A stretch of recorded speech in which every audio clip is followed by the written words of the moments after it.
김프로, 식사는 잡섰어? 여러분의 밥을 항상 걱정하는 김프로입니다.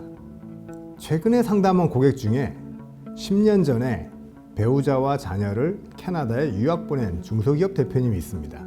이분은 본인이 100% 보유하고 있는 법인의 주식을 캐나다 영주권을 취득한 배우자에게 일부 증여한 후에 배당을 통해 유학 자금을 조달하고자 하였습니다.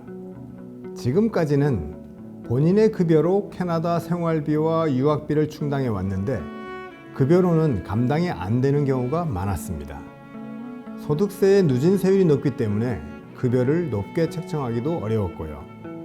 급여로 충당하지 못할 경우에는 회사 자금을 인출하여 캐나다로 송금하였는데 모두 가지급금으로 처리되곤 했죠. 그래서 소득원천을 분산하여 소득세를 낮추고 가지급금의 발생을 줄이기 위해 주식 증여를 생각한 것이지요. 그런데 미처 생각하지 못했던 복병이 나타납니다. 배우자 증여재산 공제에 6억 원을 적용받지 못할 수 있다는 얘기를 들었기 때문입니다. 수증자인 배우자가 캐나다에 10년 넘게 거주하고 영주권까지 취득했기 때문에 비거주자일 수 있다는 것입니다. 수증자가 비거주자일 경우에는 배우자 증여재산 공제를 받을 수 없습니다. 이번 영상에서는 세법상 혼동하기 쉬운 거주자와 비거주자의 개념에 대해 설명드리고자 합니다. 상증법에서는 거주자란 국내에 주소를 두거나 183일 이상 거소를 둔 사람을 말합니다. 비거주자는 거주자가 아닌 사람을 지칭한다고 하며 소득세법에 거주자, 비거주자 규정을 준용한다고 규정하고 있죠. 여기서 주소는 국내에서 생계를 같이 하는 가족이 있는지, 국내에 소재하는 자산이 있는지 등과 같은 생활관계의 객관적 사실에 따라 판정한다고 되어 있습니다. 거소는 주소지가 아닌 장소 중 상당 기간에 걸쳐 거주하는 장소를 말하는 것으로 주소와 같이 밀접한 생활관계가 형성되지 아니한 장소로 규정하고 있습니다. 아울러 국내에 거주하고 있는 개인이 계속해서 183일 이상 국내에 거주해야 하는 직업을 가졌거나 국내에 생계를 같이 하는 가족이 있고 그 직업 및 자산 상태에 비추어 계속하여 183일 이상 국내에 거주할 것으로 인정되는 경우를 국내에 주소를 가진 것으로 보아 거주자로 판정하고 있습니다. 반면에 국외에 거주하거나 근무하는 자가 외국 국적을 가졌거나 외국에 영주권을 얻은 사람이 국내에 생계를 같이 하는 가족이 없고 그 직업 및 자산 상태에 비추어 다시 국내에 거주할 것으로 인정되지 아니할 경우에는 국내에 주소가 없는 것으로 보고 있습니다. 다시 정리해보면 국내에 생계를 같이 하는 가족과 자산이 있고 국내에 거주할 필요가 있는 직업을 갖고 있으면 거주자로 볼 수 있다는 것입니다.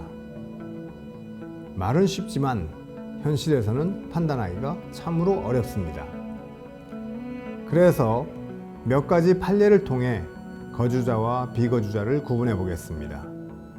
대법원은 부친이 캐나다에서 오랫동안 거주하다가 사망한 사례에서 국내에서 독립적인 경제활동을 하는 자녀들이 상속세 신고 시 피상속인인 부친을 비거주자로 보아 배우자 공제, 일괄 공제 등 각종 공제를 배제하여 상속세를 부과한 것은 타당하다고 판결하였습니다.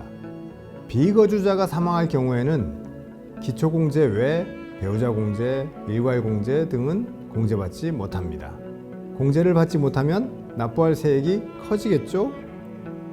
대법원이 각종 공제를 배제한 근거로는 생계를 같이 하는 가족은 동일한 생활자금에서 생활하는 단위를 의미하기 때문이라고 하였습니다. 피상속인이 국내에 있는 자산에서 발생되는 수입이 있지만 자녀 등은 결혼하여 국내와 캐나다에서 독립생활을 하고 있기 때문에 생계를 같이 하는 가족이 아니라고 판단한 것입니다. 또한 외국에 거주하는 사람이 국내 체류 기간이 수년간 평균 60여일에 불과하고 국내에 부동산 및 금융자산이 있고 그로 인한 임대소득과 금융소득이 발생한다고 해도 직업과 자산으로 인해 국내에서 183일 이상 국내에 거주할 것으로 인정되어야 거주자로 볼 수 있다고 하였습니다. 그리고 대법원은 생계를 같이 하는 가족의 개념은 가정경제의 수입과 지출을 공동으로 하며 함께 생활하는 것이라고 하였습니다.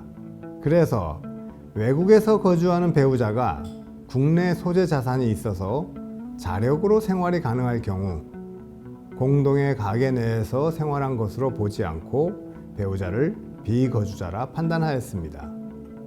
외국 국적이나 영주권을 얻은 자가 국내에 생계를 같이 하는 가족이 없고 그 직업 및 자산 상태로 보아 다시 입국하여 주로 국내에 거주하리라고 인정되지 아니하는 경우에는 거주자로 보지 아니한다는 얘기도 다수 있습니다. 거주자 요건을 다시 요약 정리해 보겠습니다. 우선 국내에 주소를 두거나 183일 이상 체류해야 합니다. 그리고 국내에 생계를 같이 하는 가족이 있어야 하고요. 생계를 같이 하는 가족은 동일한 생활 자금에서 생활하는 단위입니다. 그리고 국내에 있는 가족이 독립 생활을 하고 있으면 생계를 같이 하는 가족으로 보기 어렵습니다. 직업상 또는 자산관리상 국내에 계속하여 183일 이상 거주를 할 것으로 인정될 경우에는 거주자로 봅니다. 해외 체류를 마치고 국내에 입국하여 거주할 것으로 판단될 경우, 이러한 경우에는 거주자로 봅니다. 이러한 판례 및 예규를 토대로 볼 때 기러기 아빠가 캐나다 영주권을 취득하고 캐나다에 거주하는 배우자에게 주식을 증여할 때 배우자 증여자산공제를 받을 수 있을까요? 우선 배우자의 주소와 거소가 국내에 있지 않고 국내에 계속하여 183일 이상 거주하지 않고 외국 영주권을 갖고 있기 때문에 비거주자라 판단할 수 있겠지요.